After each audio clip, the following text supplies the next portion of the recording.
Social gatherings are one of the interesting features of its society, but there is a special event which stands out as the most unique gathering in the world. It is not the Muslim Hajj or the Hindu Kumbh Mela. Known as Arba'in, it is the world's most populous gathering, and you've probably never heard of it. Not only does the congregation exceed the number of visitors to Mecca by a factor of 5 in fact, it is more significant than Kumbh Mela since the latter is only held every third year. In short, Arba'in dwarfs every other rally on the planet, reaching 20 million last year. That is a staggering 60% of Iraq's entire population, and it is growing year after year. Above all, Arba'in is unique because it takes place against a backdrop of chaotic and dangerous geopolitical scenes.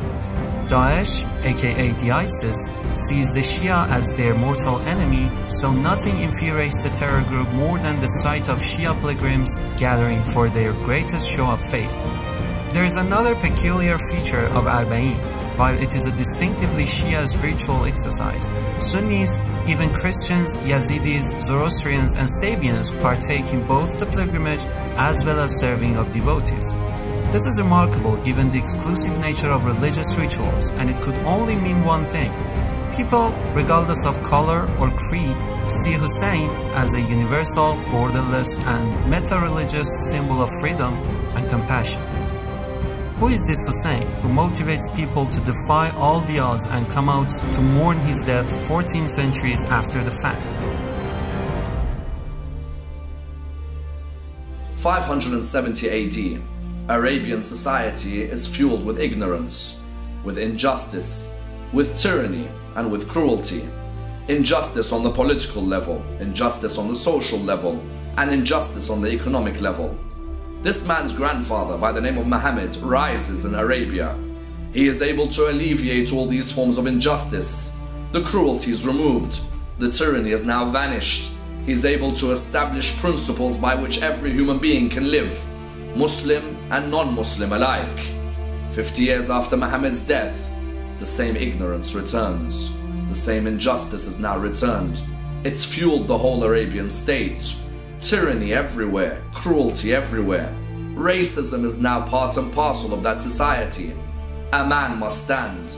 A man must ensure that his grandfather and his message do not die. This man is known as Hussain. But this man, Hussain, recognizes that for this message to remain alive, he has to sacrifice his own life. Hussain is revered by Muslims as the Prince of Martyrs, or Sayyid al-Shuhada. He was killed in Karbala on a day which became known as Ashura, the 10th day of the Islamic month of Muharram, having refused to pledge allegiance to the corrupt and tyrannical Caliph Yazid. He and his family and companions were surrounded in the desert by an army of 30,000, starved of food and water, then beheaded in the most macabre manner, a graphic tale recounted from pulpits every year since the day of he was slain. Their bodies were mutilated. In the words of the English historian Edward Gibbon, in a distant age and climate, the tragic scene of the death of Hussain will awaken the sympathy of the coldest reader. Shia Muslims have since mourned the death of Hussain, in particular on the days of Ashura, then 40 days later on Arba'in. 40 days is the usual length of mourning in many Muslim traditions.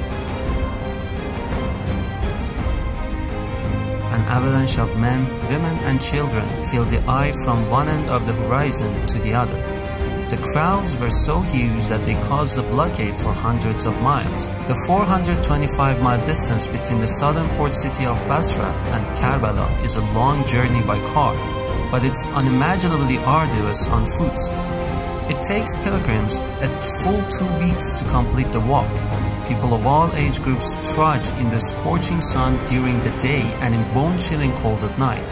One part of the pilgrimage which will leave every visitor perplexed is the sight of thousands of tents with makeshift kitchens set up by local villagers who live around the pilgrim's path. The tents, called mawkib, are places where pilgrims get practically everything they need. From fresh meals to eat and a space to rest, to free international phone calls to assure concerned relatives, to baby diapers, to practically every other amenity free of charge. In fact, pilgrims do not need to carry anything on the 400-mile journey except the clothing they wear. More intriguing is how pilgrims are invited for food and drink. Mawqif organizers intercept the pilgrims' path to plead with them to accept their offerings, which often includes a full suite of services fit for kings.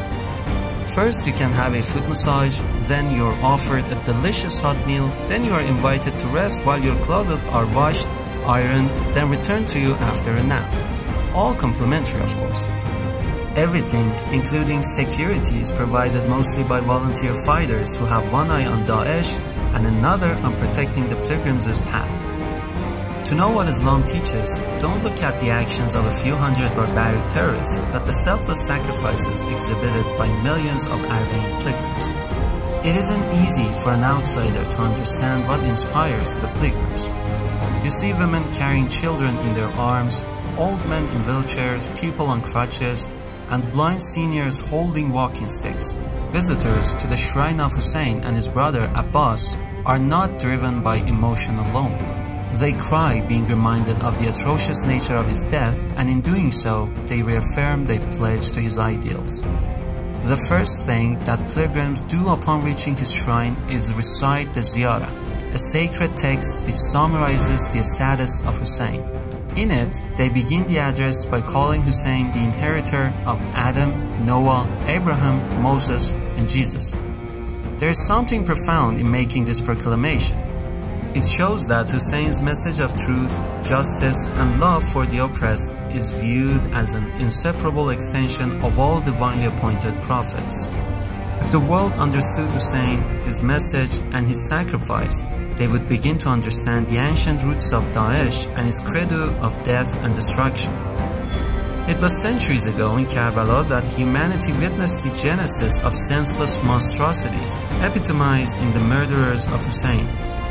It was pitch-black darkness versus absolute shining light, an exhibition of vice versus a festival of virtue, hence the potent specter of Hussain today.